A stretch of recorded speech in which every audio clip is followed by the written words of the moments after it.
નમસ્કાર મિત્રો, દેશ અને દુનિયાના સુપરફાસ્ટ સમાચારમાં તમારું સ્વાગત છે। ભારતના સૌથી મોટી દાનવીર રોજ 7.4 કરોડનું દાન કરે છે। એડલ ગીવ હુરન ઇન્ડિયા પરોપકાર સૂચિ 2025 મુજબ એસસીએલ ટેકના સ્થાપક શિવ નાદાર ફરી એકવાર દેશના સૌથી મોટા પરોપકારી બન્યા છે।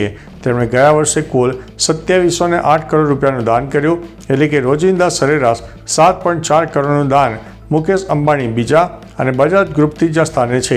મહિલાઓમાં રોહિણી નીલકેણી 204 કરોડના દાન સ્થાને ટોચ ઉપર જોવા મળ્યા છે। ભારતીય ધનવાન વ્યક્તિઓએ કુલ 10,380 કરોડનું દાન આપ્યું છે। મિત્રો, અન્ય મહત્વના સમાચારની વાત કરીએ તો અમેરિકામાં શટડાઉનની ગંભીર અસર, 40 એરપોર્ટ બંધ થશે।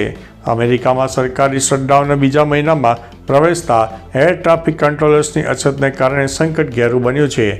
FAA જાહેરાત કરી છે કે મુસાફરોની સલામતી જાળવવા માટે શુક્રવારથી ન્યૂયોર્ક, લોસ એન્જલસ, શિકાગો સહિત લગભગ 40 મુખ્ય એરપોર્ટ ઉપર ફ્લાઇટનું સંચાલન બંધ કરવું પડશે। પગાર વિના કામ કરી રહેલા કંટ્રોલર્સના અભાવે હજારો ફ્લાઇટ રદ થવાની શક્યતા છે। મિત્રો, અન્ય મહત્વના સમાચારની વાત કરીએ તો ખેડૂતોને વાગ્યો માવઠાનો માર, સળગાવ્યા મગફળીના પાથરા। અમરેલી જિલ્લામાં કમોસમી વરસાદને કારણે ખેડૂતોને વ્યાપક નુકસાન થયું છે। સાવરકુંડલા તાલુકાના શાંતિનગર ગામના ખેડૂતે વાવેલી મગફળીનો તૈયાર પાક માવઠાથી બરબાદ થયો છે।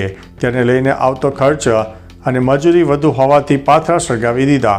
જોકે હવે બહાર લઈ જાય તો પણ મજૂરી ન પડે, તેથી ખેતરમાં જ બાળીને સરકાર સામે રોષ પ્રગટ કર્યો હતો। ખેડૂતો રાહત પેકેજની માંગ કરી રહ્યા છે। મિત્રો, અન્ય મહત્વના સમાચારની વાત કરીએ તો કેનેડા મોકલવાના બહાને છેતરપિંડી। રાણીપ વિસ્તારમાં વિષ્ણુનગર પટેલના સાસુ લત્તાબેનને જૂન 2023માં અશ્વિનભાઈ પટેલ સાથે ઓળખાણ થઈ હતી। અશ્વિનભાઈએ કેનેડાના એજન્ટ તરીકે PR વિઝા કરાવવાની બાહેધરી આપી। લતાબેને પોતાની દીકરી અને જમાઈને કેનેડા મોકલવા માટે વાત કરી। અશ્વિનભાઈ અને તેમની પુત્રીએ યુવક પાસેથી 35 લાખના રોકડ અને ચેક લઈને ખોટા વાયદા કર્યા। આ રાણીપ પોલીસે 4 આરોપીઓ વિરુદ્ધ ગુનો નોંધીને તપાસ હાથ ધરી છે। મિત્રો, અન્ય મહત્વના સમાચારની વાત કરીએ તો ફિલ્મી જગતમાંથી દુઃખદ સમાચાર।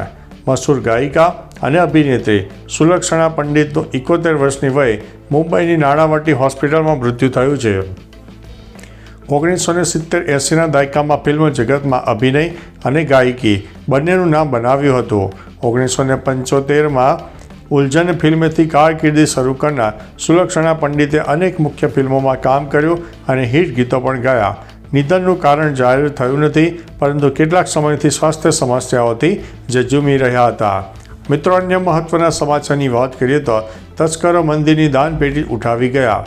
રાજ્યમાં મંદિરોમાં ચોરીની ઘટના વધી રહી છે। આવી જ એક ઘટના અમદાવાદના ગોમતીપુર વિસ્તારમાં શ્રી જોગણી માતા અને અંબા માતા મંદિરના સંકુલમાં બની હતી। તસ્કરોએ આખી દાનપેટી લઈ લીધી, જેમાં અંદાજિત 50,000ની રકમ હતી। પૂજારીએ જણાવ્યું કે આ પેટી 3 વર્ષથી ખોલાઈ નહોતી। ઘટનાથી સ્થાનિકોમાં ભારે રોષ ફેલાયો છે। પોલીસ દ્વારા હજુ સુધી કોઈ કાર્યવાહી કરાઈ નથી। અન્ય મહત્વના સમાચારની વાત કરીએ તો લુખ્ખા તત્વોને લઈને સાંસદ જ્ઞાનીબેન ઠાકોર આ શું બોલ્યા। પાટણ ખાતે યોજાયેલા સદારામ કન્યા છાત્રાલયના ભૂમિપૂજન પ્રસંગે બનાસકાંઠાના સાંસદ જ્ઞાનીબેન ઠાકોરે સમાજને દીકરીઓના શિક્ષણ માટે પ્રેરણા આપી। તેમણે અપીલ કરી કે મંદિરો કરતાં સરસ્વતીના મંદિરો શિક્ષણના કેન્દ્ર વધુ બનાવો।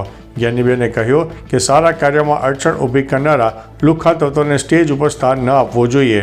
કાર્યક્રમમાં અનેક રાજકીય આગેવાનો ઉપસ્થિત રહ્યા હતા। મિત્રો, અન્ય મહત્વના સમાચારની વાત કરીએ તો મસ્કનો રોબોટ આર્મી બનાવવાનો દાવો, દુનિયામાંથી ગરીબી મટાડશે।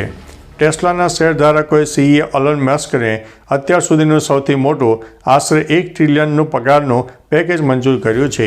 આ પેકેજ મંજૂર થતાં મસ્ક મુસ્કામાં આવી ગયા હતા અને ડાન્સ કરવા લાગ્યા। મસ્કે દાવો કર્યો છે કે તેમનો ઓપ્ટિમસ હ્યુમનોઇડ રોબોટ મોબાઈલ ફોન કરતાં પણ મોટો પ્રોડક્ટ બનશે અને રોબોટ આર્મી ગ્લોબલ ગરીબીને દૂર કરશે અને અર્થતંત્રને પણ બદલશે। મિત્રો, અન્ય મહત્વના સમાચારની વાત કરીએ તો પ્રાકૃતિક ખેતી કરવા ખેડૂતોને આહવાન। વડોદરા જિલ્લાના સાવલી તાલુકાના વાંકાનેર ગામે રાજ્યપાલ આચાર્ય દેવવ્રતની ઉપસ્થિતિમાં પ્રાકૃતિક પરિસંવાદ કાર્યક્રમ યોજાયો। ખેડૂતોને સંબોધતા તેમણે જણાવ્યું કે રાસાયણિક ખેતી જમીનને બંજર બનાવે છે અને કેન્સર જેવા ગંભીર રોગો વધારે છે। દેશી ગાય આધારિત પ્રાકૃતિક ખેતી અપનાવવાથી ઉત્પાદન વધે છે અને તે પર્યાવરણ અને સ્વાસ્થ્ય માટે સંજીવની છે. મિત્રો, અન્ય મહત્ત્વના સમાચારની વાત કરીએ તો શહીદ જવાનોની અંતિમ યાત્રામાં આખું જૂનાગઢ જોડાઈ ગયું.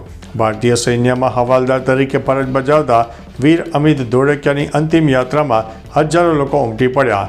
કારગિલ યુદ્ધ દરમિયાન ફેફસાના ઇન્ફેક્શનથી લાંબી બીમારી સાપ 123 વર્ષથી સેવા પછી તેમનું દુઃખદ નિધન થયું છે. જૂનાગઢ જિલ્લાના માજી સૈનિક સેવાદળ પ્રમુખ રમેશભાઈ પરમારે જણાવ્યું કે દિલ્હીમાં ફરજ પર મુકાયેલા અમિતભાઈએ દેશ રક્ષા માટે અમર બલિદાન આપ્યું છે. આ વીર શહીદોને 100 સલામ. તો ચાલો મિત્રો, ફરીથી દેશ અને દુનિયાના સુપરફાસ્ટ સમાચાર લઈને મળતા રહીશો. ત્યાં સુધી અમને રજા આપશો. નમસ્તે.